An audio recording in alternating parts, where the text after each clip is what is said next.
Ya, pakai nama siapa saja dulu, yang penting masuk. Ini nama pengadunya, Pak. Nama pengadunya. Oke, ini satu contoh ya. Muhammad Basuki Yaman, pengaduan warga kampung Cirapuan, telah menempati wilayah tersebut selama hampir 200 tahun.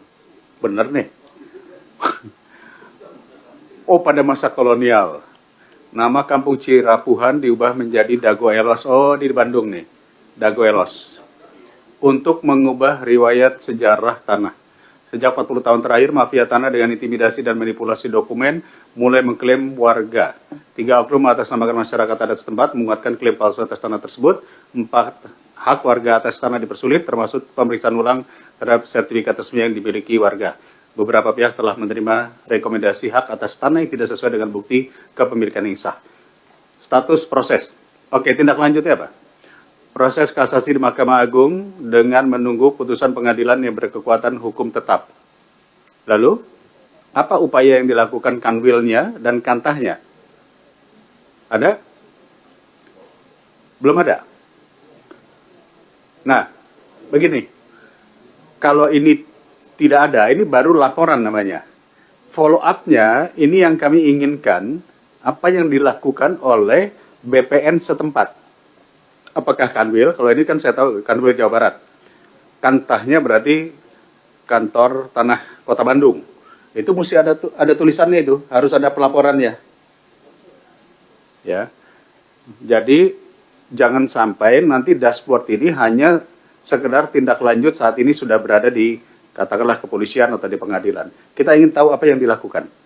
Jadi mohon izin Pak Menteri, saya pikir ini perlu ya. Proses kasasi di Mahkamah Agung menunggu keputusan hukum yang tetap. Misalnya, Kanwil sudah melakukan ini, Kantas sudah melakukan ini, peraturan menteri sudah keluar ini, PP sudah seperti ini, gitu. Itu hampir sama seperti kasus pagar laut, seperti apa. Karena yang diinginkan oleh masyarakat adalah follow up-nya apa. Ya, tolong nanti Ibu Staf Sus beserta tim, kami mohon ini dibuatkan data tindak lanjutnya. Saya pikir seperti itu Pak Ketua. Cukup? Baik. Tambahan dikit Pak Ketua. Boleh silakan. Menyambung dari apa yang terjadi di kampung Cirapuan itu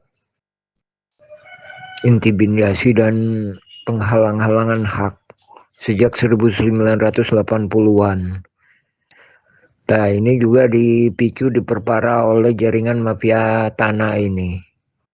Merubah kampung Cirapuan menjadi Dagolos. Sebenarnya Dagolos yang dimaksud sendiri itu juga bukan masyarakat adat asli, tapi juga pendatang. Adapun motif di kampung Cirapuan juga sama.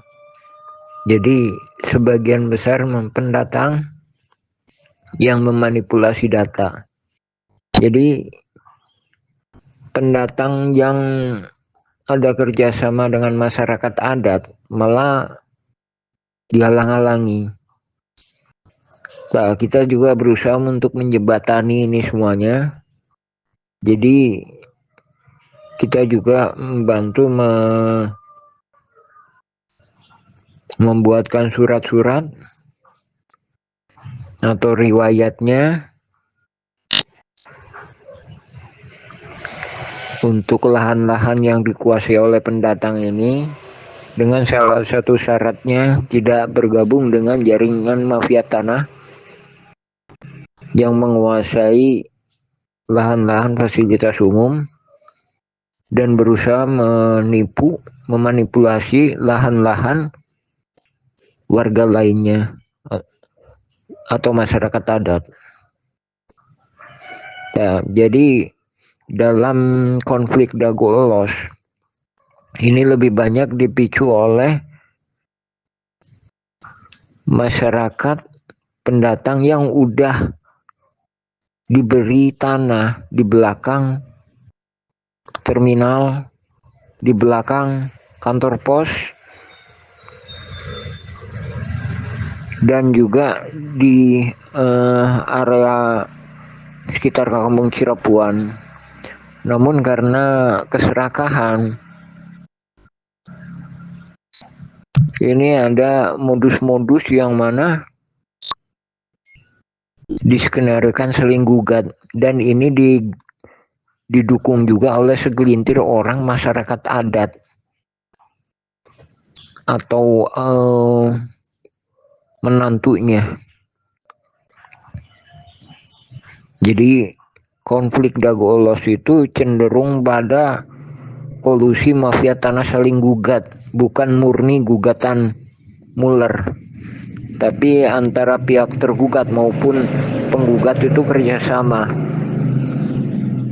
Jadi pihak-pihak yang ada di dalam berperkara itu memang ada yang murni tergugat, tapi ada pihak-pihak yang berkolusi atau bekerja sama.